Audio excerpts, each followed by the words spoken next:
Bom dia, começando aqui mais uma live. Hoje o tema é esse aí, ó. Constelações familiares, constelação familiar, constelação sistêmica.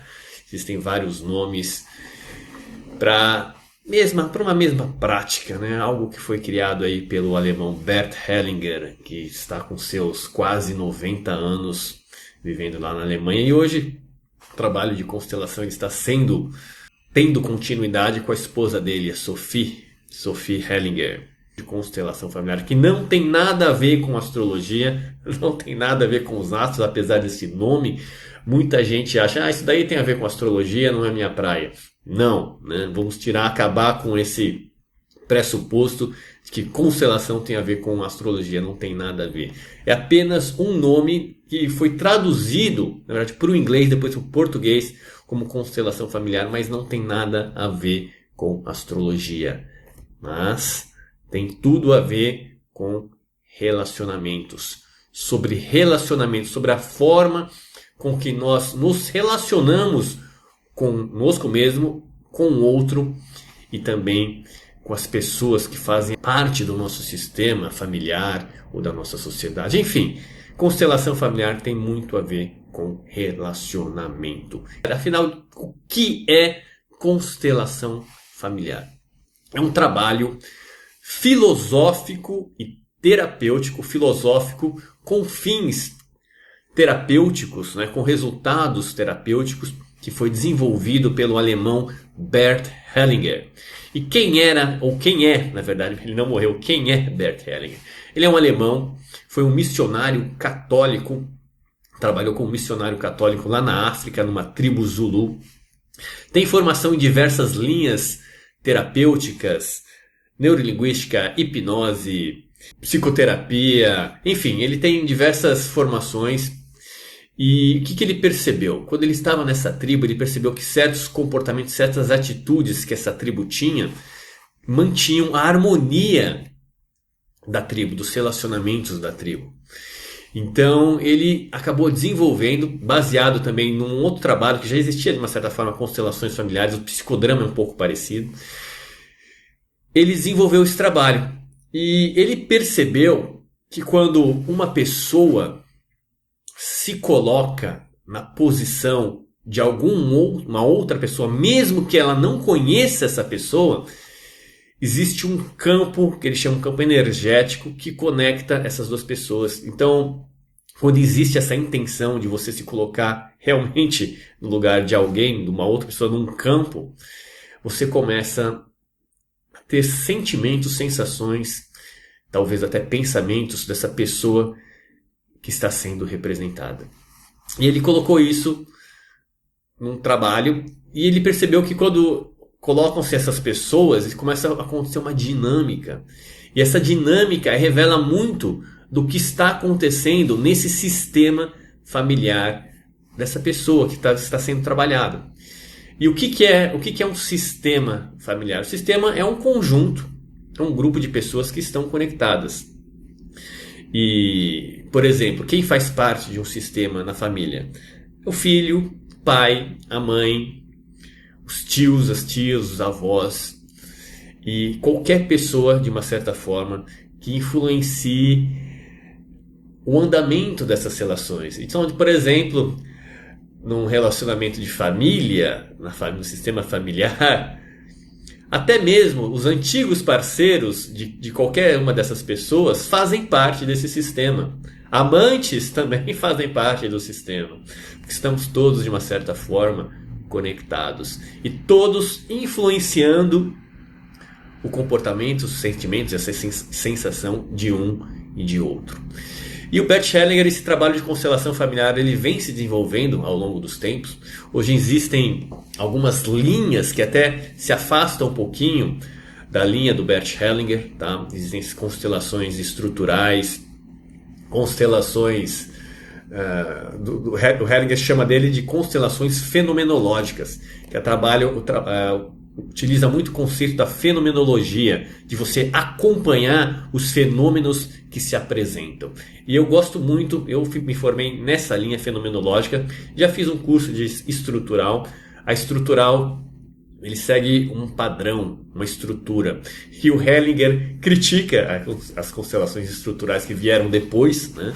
Porque ele fala que quem segue esse tipo de padrão é porque está inseguro com o momento presente. Então precisa de uma segurança, de uma estrutura para conduzir o trabalho. Só que isso limita o trabalho.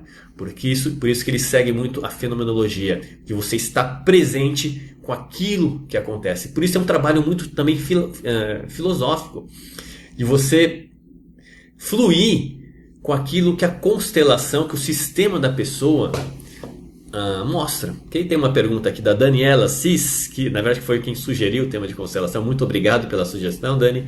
Até qual geração fazem parte do sistema? Essa é uma ótima pergunta. No trabalho de constelações, o Hellinger, né, ele já chegou a comentar que até influência da sétima geração, até a sétima geração, já houve casos de influência no cliente, onde ele era influenciado por pessoas do seu sistema há 7 gerações atrás. Isso é o que já se mostrou, mas provavelmente não existe um limite. Eu acredito que não existe um limite de gerações de influência. Pode ser que até muito mais possam estar influenciando a pessoa. Mas eventualmente pode ser, isso daí é o que se mostra, né? Até o que se mostrou até agora. Não sei se algum outro constelador conseguiu provar e mostrar que gerações ainda mais longe estavam influenciando o cliente. Porque aí também não tem como o cliente saber, não tem como ele ir atrás dessa história e confirmar que tal geração estava... tal representante da constelação era de tal geração. Até a 7ª geração eu não sei como que ele conseguiu chegar a essa conclusão. Porque é muito difícil a gente chegar, eu não conheço nem o nome da minha bisavó, né, tá? Então 7ª geração já fica bem longe, mas é possível sim, eu acredito que possa influenciar o nosso sistema. Porque nós, cada um de vocês, eu e você, somos a ponta de um triângulo de pessoas, de uma pirâmide de pessoas que vieram atrás de nós. Primeiro começa com os nossos 2 pais, nossa mãe e nosso pai. Depois tem nossos 4 avós. E aí cada avó tem mais 2 pais, né? São 8 bisavós. E aí tataravós. Enfim, é muita gente atrás da gente. É muita gente que viveu, passou a vida adiante para que você esteja vivo, viva aí agora do outro lado, e eu também. E olha uma coisa interessante, se nós fôssemos buscar todas as gerações, todas as pessoas que viveram e existiram de fato, isso daqui não é elucubração mental, né? Não é uma viagem minha. Se nós fôssemos buscar todas as pessoas que vieram antes da gente, nós chegaríamos aonde, gente? Na fonte da vida. Onde tudo começou. Quantas, pessoas viveram? Vocês já pararam para refletir sobre isso? Quantas pessoas viveram antes de nós, que passaram a vida adiante e essa vida chegou até nós? Quantas pessoas? Se uma dessas pessoas tivesse feito talvez uma escolha diferente na sua vida, ficado com uma outra pessoa ou não se relacionado com quem se relacionou, você não estaria aqui. Você não estaria vivendo essa vida agora. Porque isso mudaria todas as consequências seguintes. Provavelmente seus pais não teriam se encontrado. Porque talvez eles também nem existiriam, nem teriam tido a oportunidade de viver. Não é muito louco isso daí? Uma única escolha diferente de algum de nossos antepassados lá atrás, seja lá onde for, poderia ter feito com que nenhum de você ou eu não estivesse aqui agora. E quando você reflete sobre isso, quando você pensa sobre isso, qual sentimento vem para você? Qual sentimento? Sinta aí, fecha os olhos um pouquinho, sente em você. Quando você pensa em todas essas pessoas que viveram e que escolheram muitas superaram sofrimentos ou desafios que a gente nem imagina e passaram a vida adiante. Qual sentimento você tem por essas pessoas que a gente nem imagina como foram as vidas delas, não? Lá atrás. Gratidão, pois bem, essa é uma forma de você conseguir se reconectar ao sentimento de gratidão. Fazer esse tipo de reflexão e se conectar. E de fato, trazer e expandir essa gratidão para essas pessoas que talvez a gente não tenha referência de como elas foram, de como elas são, de quem são elas.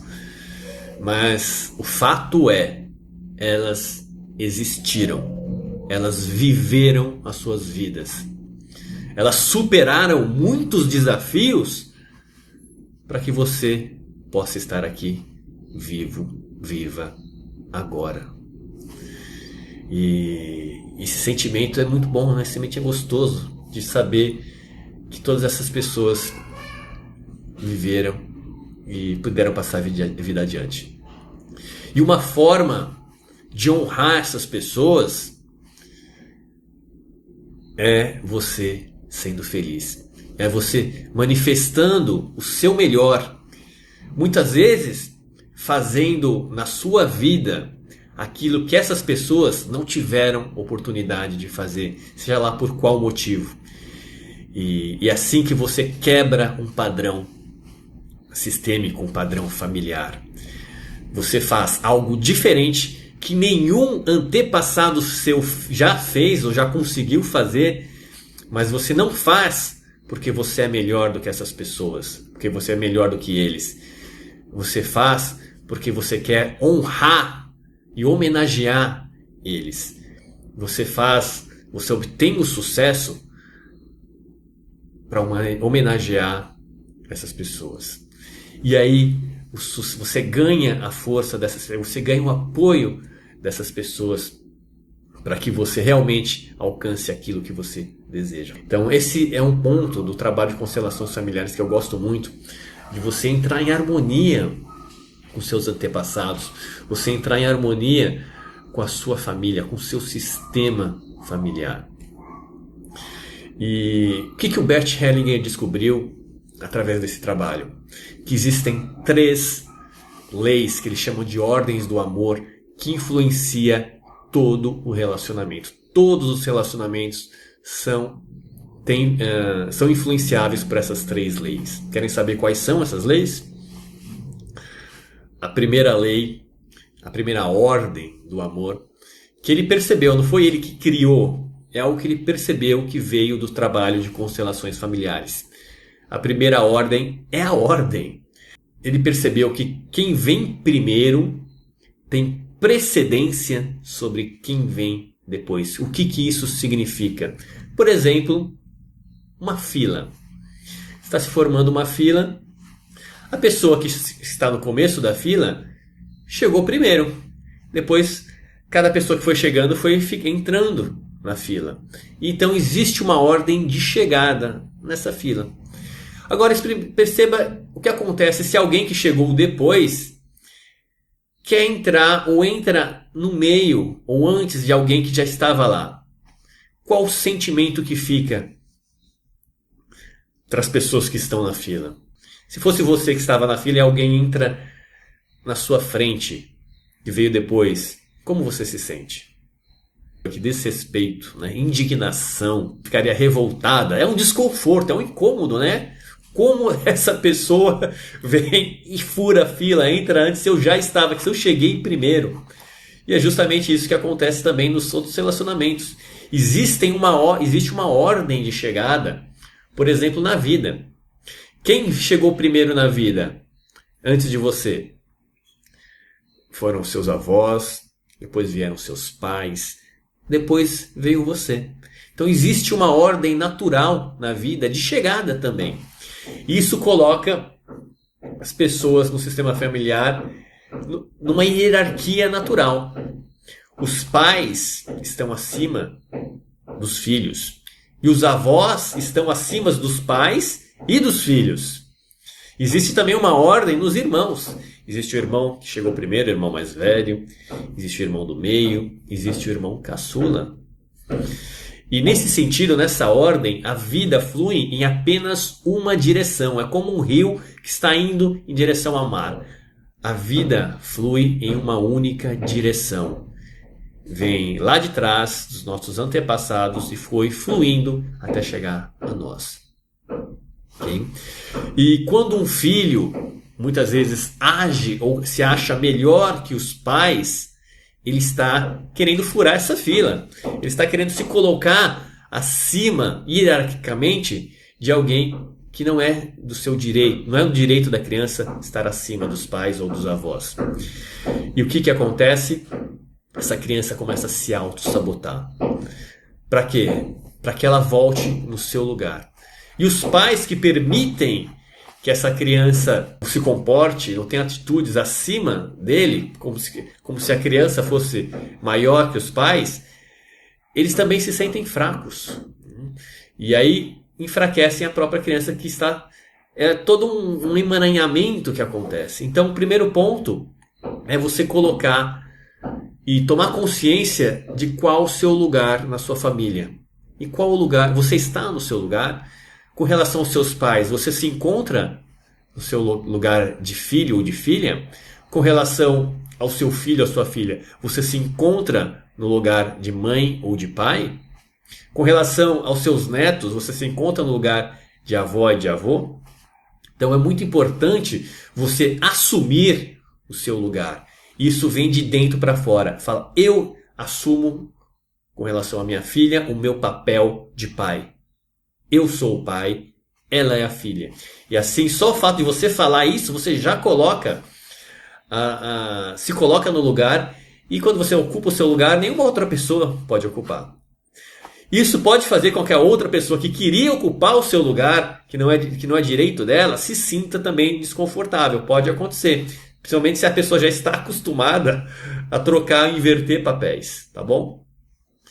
Então, essa é a primeira ordem. A própria ordem. Comentário aqui da Sherry. Às vezes a pessoa que entra na fila não poderia ser uma mãe e um pai que adotaram uma criança que foi abandonada pelos pais biológicos. Questão de adoção é uma coisa muito interessante, muito importante também. Existe uma postura que pode trazer harmonia ou pode trazer conflito entre os pais adotivos e a criança que foi adotada, seja lá por qual motivo for. Os pais adotivos que não respeitarem internamente os pais biológicos da criança, é comum que eles vão ter conflitos com essas crianças. Porque é muito comum, na verdade é natural, que a criança tenha uma lealdade inconsciente a quem lhes deu o que é de mais valioso na vida, que é a própria vida, a oportunidade de viver. Não importa se eles abandonaram depois essa criança, ou se eles não tiveram condições, ou seja lá o que aconteceu para que essa criança ficasse sozinha. Fato é, essas duas pessoas, o pai e a mãe biológica, foram os principais responsáveis para que essa criança tenha a oportunidade de viver, de estar viva, de até ter sido adotada pelos pais adotivos. Então, os pais que adotam, eles precisam ter internamente esse respeito pelos pais biológicos. E até conversarem com a criança sobre isso também, procurar entender o que aconteceu para que essa criança fosse de uma certa forma adotada. Ok? Então isso é muito importante para que haja uma harmonia entre os pais adotivos e a criança que foi adotada. Senão vai ter muita briga. Talvez não quando a criança for criança, mas no futuro, quando for adolescente, quando se tornar adulta. Então essa é a primeira ordem, a própria ordem.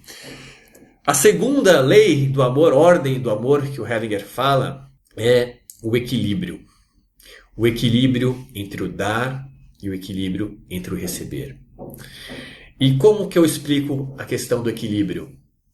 Imagine alguém que te dá um presente muito valioso.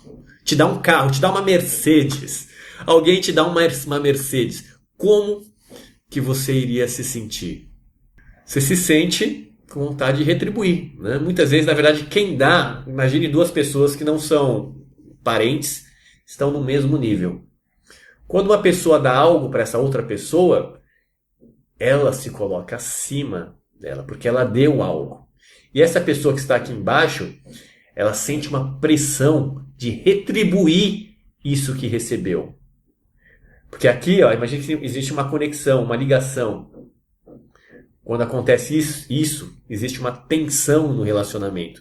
Essa tensão é se manifestada através da vontade de retribuir. Às vezes, talvez dando uma outra Mercedes de volta para que ficar equilibrado, para que os dois fiquem no mesmo nível.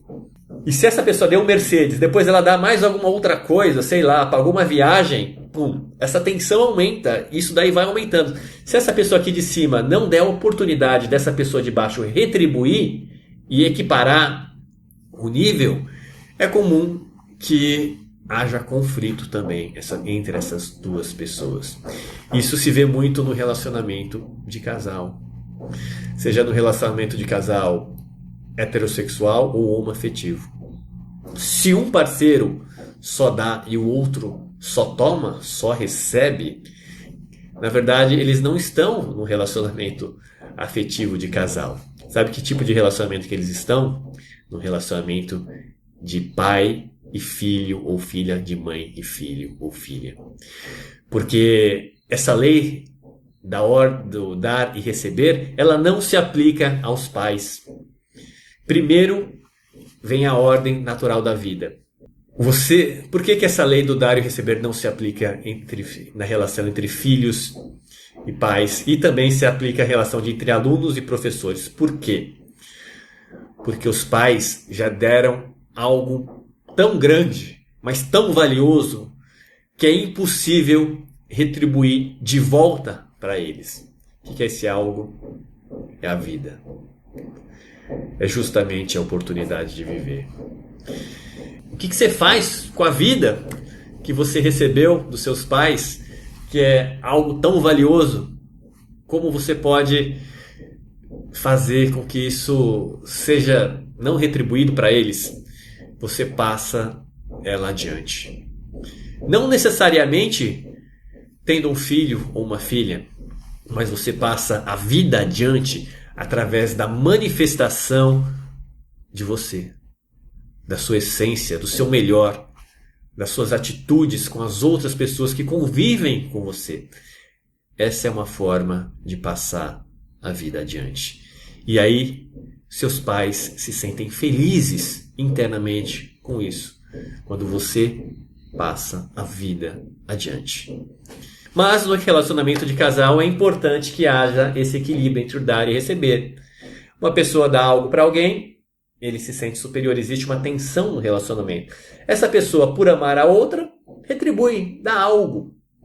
Só que aí os dois estão equilibrados. Aí, quando estão equilibrados é possível eles se separarem sem problemas. Então, para manter o vínculo, essa pessoa dá um pouquinho mais. E aí ele cria uma tensão no relacionamento. Essa pessoa então retribui, dá um pouquinho a mais. E assim ambos crescem no amor, no equilíbrio entre o dar e o receber. Acontece que pode acontecer, né, de ir para baixo também. Quando alguém faz algo que desagradou ou machucou a outra pessoa, ou desrespeitou de alguma forma outra pessoa, e essa pessoa se sente superior que a pessoa que foi desrespeitada, e essa pessoa se sente abaixo. E aí essa pessoa, às vezes, ela dá a sua retribuição, a sua vingança. Só que se ela passar do ponto na retribuição entre o dar e receber pelo lado negativo, a outra pessoa que vai sentir a pressão negativa aí vai sentir a necessidade de retribuir essa vingança. E se ela retribuir a mais, passar do ponto, o relacionamento começa a ir pro buraco. E aí o que acontece? Se alguém faz algo que te machucou e ocorreu isso, você faz algo para retribuir, mas menos, para então que esse movimento possa tomar um outro sentido. Então existe essa questão do equilíbrio entre o dar e receber também, que influencia muito os relacionamentos afetivos. E cuidado, né, para não ter uma atitude ou não estar no lugar de pai e mãe do seu parceiro ou da sua parceira. Porque no começo, se a pessoa é carente de pai e mãe de alguma forma, não tem essa ligação com seus pais, ela vai buscar suprir essa carência no relacionamento amoroso, afetivo. E isso é muito comum. Muito comum. Acho que, sei lá, 80%, 90% dos relacionamentos vem da carência de pai e mãe. E quando você trabalha essa carência, às vezes fala, nossa, por que eu estou nesse relacionamento? Aquele relacionamento deixa de fazer sentido. E qual então é a terceira ordem do amor que se apresenta nos trabalhos de constelações? É o pertencimento. Então, nesse sistema, seja ele familiar ou na sociedade, ou em qualquer grupo de pessoas, qualquer comunidade que se forma, existe uma consciência de grupo, uma energia que cuida desse grupo, uma egrégora, que quer manter todos pertencendo, todos dentro desse sistema. E quando alguém, de uma certa forma, é excluído desse sistema, seja lá por qual motivo for, o sistema pega alguém que faz parte, geralmente um precedente, alguém mais novo, uma criança, alguém que vem depois, para assumir o lugar dessa pessoa que foi excluída. Por exemplo, uma pessoa que causou vergonha na família porque se drogava. E aí então essa pessoa, ninguém falava mais, ninguém falava sobre esse tio que consumia drogas. Ninguém falava para os filhos ou para os netos que vieram. É como se esse tio sumisse da história da família. Ninguém mais comentava sobre ele. Ele era o tabu, a ovelha negra da família. O que pode acontecer? Alguma outra criança que veio depois começar a se sentir com essa necessidade de experimentar drogas, com esse vício. Pode começar até a se viciar com a mesma droga, até algumas vezes, que esse tio tomava. Ela se sente atraída por isso. Por quê? A criança faz isso, na verdade faz por amor, tá? O trabalho de constelação mostra isso. Ela faz por amor a esse tio. Para que esse tio possa ser reintroduzido no sistema familiar. Para que aquelas pessoas que quiseram excluir ele possam olhar de novo com respeito e com amor para esse tio que foi excluído. Então um outro membro da família toma o seu lugar desse padrão. E aí quando isso é trabalhado, essa pessoa que às vezes também entra no vício, percebe isso, que ele está nesse vício por amor a alguém da sua própria família que foi excluído, o trabalho do vício já foi cumprido. O vício servia apenas para trazer de volta esse tio que foi excluído. E foi um ato de amor. Eu já vi alguns trabalhos que mostraram isso, não só um, mas alguns. E essa é a beleza do trabalho de constelação familiar, que é olhar de uma outra forma para aquilo que está acontecendo na vida. Então é isso aí. Ordem, equilíbrio entre o dar e receber e pertencimento. São as 3 leis, entre aspas, que influenciam todos os relacionamentos, sejam eles afetivos, de pai e mãe, de pai e filho, enfim, todos eles. Os padrões familiares muitas vezes acontecem por amor a alguém, por lealdade a alguém, seja um pai, uma mãe ou alguém do nosso passado. Nós fazemos isso por amor a essas pessoas, os nossos padrões. E a forma é reconhecer isso e então se desapegar disso. Escolher então um novo caminho, e aí escolher esse novo caminho em homenagem a essas pessoas que não puderam ou tiveram esse destino que tiveram no passado. Jeff fala, bom dia, Sensei. Hoje muitas empresas estão se utilizando da constelação sistêmica em suas equipes internas. Existe alguma base pelos ensinos de Hellinger ou foi algo criado por outros e sem ligação? Não, existe sim o trabalho. Todas as constelações tomam como base, constelações familiares, o trabalho do Bert Hellinger, tá? O trabalho se expandiu para as empresas também. Existem as constelações organizacionais que também são baseadas no Hellinger, porque ele também faz trabalho de constelação em organização. A questão é que existem o trabalho com estruturas já pré-definidas, que aí sai um pouquinho do trabalho do Hellinger, que é um trabalho fenomenológico, e é um trabalho que de uma certa forma pode ser replicado, né? Mas o Hellinger ele tem ressalvas quanto a isso, porque isso limita de uma certa forma o trabalho. Porque quando você coloca já uma estrutura pronta nas constelações, de uma certa forma as respostas também já estão prontas, já existem a resposta para determinado tipo de estrutura. E algo muitas vezes fora da caixa, que seria uma outra solução, fica impedido ou bloqueado de surgir durante o trabalho. Tá? Então essa é a ressalva com relação às constelações estruturais. A Nelma perguntando, na constelação pode aparecer uma reencarnação? Interessante essa pergunta. E o que está acontecendo? O Hellinger, quando ele desenvolveu o trabalho de constelação, ele não entra para nenhuma linha, nenhum conceito do que acontece depois da morte. Porém, depois de um tempo, a esposa dele, a Sophie Marie Hellinger, ela tem já as crenças dela com relação a isso. E ela conduziu uma vez uma constelação aqui no Brasil. E ela disse que um dos papéis que estava sendo representados era uma vida passada do cliente. Eu não sei, não posso afirmar, tá? O quanto isso daí, a constelação tem muito a ver com a percepção de quem está conduzindo.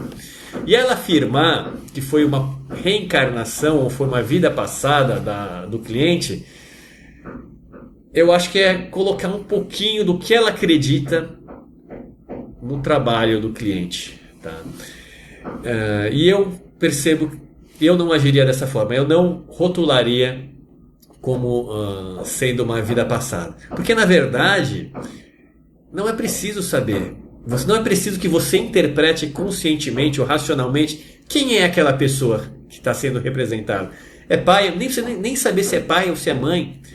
Existem constelações que são feitas onde se você determina que tal representante é A, que tal representante é B, que tal representante é C. Você não precisa dar nome aos bois. Só explicando como que acontece o trabalho de constelação. Pode acontecer de duas formas. Ou em workshop em grupo, ou de forma individual, você e o terapeuta e o constelador. No trabalho do workshop em grupo, como funciona?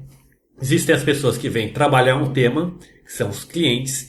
Existem as pessoas que vêm participar, que seriam os assistentes, somente assistir. E aí o cliente senta do lado do constelador, expõe o tema, o que você quer trabalhar, expõe de forma específica e objetiva, sem opinião, sem tanta interpretação, o que está acontecendo. E o constelador, a partir da sua percepção, vai escolher algum representante que o cliente não conhece, para representar determinados papéis. E quem escolhe esses papéis, muitas vezes, é o constelador. Você vai ser A, você vai ser B, ou você vai ser o pai, ou você vai ser a mãe. E, na verdade, às vezes é o constelador que escolhe, às vezes é o cliente que escolhe. Isso daí indifere também, vai muito da percepção do constelador. E aí se colocam esses representantes no meio do salão e é pedido que cada um simplesmente preste atenção em si e se deixe movimentar por aquilo que surgir. Se der vontade de chorar, chora. Se der vontade de se movimentar, se movimente. Enfim, faça o que sentir que deu vontade. Então acontece toda uma dinâmica e eventualmente o constelador pode intervir em algum representante para falar ou fazer algo. E aí perceber o que acontece, qual a reação dos outros representantes quando acontece esse tipo de intervenção. No trabalho individual é você e o constelador ou é ele que vai entrar nos papéis, ou ele vai colocar você em diferentes papéis, ou é feito às vezes com bonequinhos de Playmobil, onde você toca o dedo e se coloca na posição. Então, enfim, existem diversas formas de se trabalhar, mas basicamente é o grupo ou individual. Lembrando que no grupo, na verdade, é também uma constelação individual, só que nós utilizamos as pessoas para ajudar como representante. A melhor forma de conhecer aí é indo no workshop de constelação e participando do trabalho, porque ele é muito vivencial, ok? Jeff perguntando, por favor, comente um pouco sobre o campo que o facilitador constelador se utiliza. Pois bem, esse campo, conhecido também chamado por alguns estudiosos de campos morfogenéticos, depois você dá uma pesquisada nesse termo, campos morfogenéticos. Basicamente é o conceito que existe esse campo de energia que não é visível, que eu vou trazer o exemplo do embrião. O embrião de qualquer animal, tá? Ser humano ou qualquer outro animal. Ele é fecundado e forma-se um embrião. E aí o embrião é uma bolinha, né? E as células vão se dividindo e aí eles vão tomando forma. Então a questão é, como determinada célula sabe que ela deve se formar como uma célula do cérebro, um neurônio, e não uma célula do fígado? Se vocês forem observar o início de vários embriões, principalmente de mamíferos, você vai notar que eles são muito similares na forma. É como se já existisse uma forma pré-moldada e a célula simplesmente fosse ocupando esse lugar, ocupando esse campo. Se a gente trazer uma visão mais macro, é que também nós, seres humanos e os animais, somos cada um de nós uma célula. Só que você é um ser humano, existe o cachorro, existe o gato. Nós nos formamos nesse campo. E cada uma das nossas células foi ocupando esse lugar. Então, como você sabe qual o papel que você está, né? Qual o papel você deve ter? Se conectando a esse campo, entrando em contato com ele. E aí, se for perceber, por exemplo, formigas também trabalham mais ou menos nesse conglomerado, né? Se você for observar, observem as formigas, como elas trabalham caminhando, às vezes em linha reta. Eu fiquei observando aqui, às vezes observo as formigas e elas vão buscar as folhas, né? E se você perceber, é como se existisse uma comunicação ali. A formiga que está indo, a formiga que está voltando, elas sempre se tocam, elas se tocam e vão se tocando para saber qual é o caminho, qual é o caminho de volta para o ninho, né? Para a casa delas e onde está a folha. Perceba, olhe as trilhas de formigas. É muito interessante. Como será que elas sabem o caminho de volta, né, e o que fazer? É um campo energético também. Você não vê a formiga falando, ó, vai por ali, esse é o caminho, faz aquilo, né? A formiga não fala. Mas então como elas se comunicam? Através de outros sentidos. O que existem, né, na verdade, são só teorias, porque não há como medir esse campo. A gente só pode intuir e perceber. Vai muito da percepção. Mas fica aqui o convite, tá, gente? Se vocês quiserem se aprofundar, conhecer o trabalho de constelação, existem os livros. Os livros eu acredito que eles são um pouquinho confusos, porque muitas vezes mostram diagramas de uma constelação. E para quem nunca vivenciou um trabalho em workshop, vai ter dificuldade de entender o que é aquilo que está acontecendo. Então é isso aí, gente. Então, vou encerrar essa live de hoje. Muito obrigado pela interação, pelas perguntas, pela presença e pela confiança de todos vocês.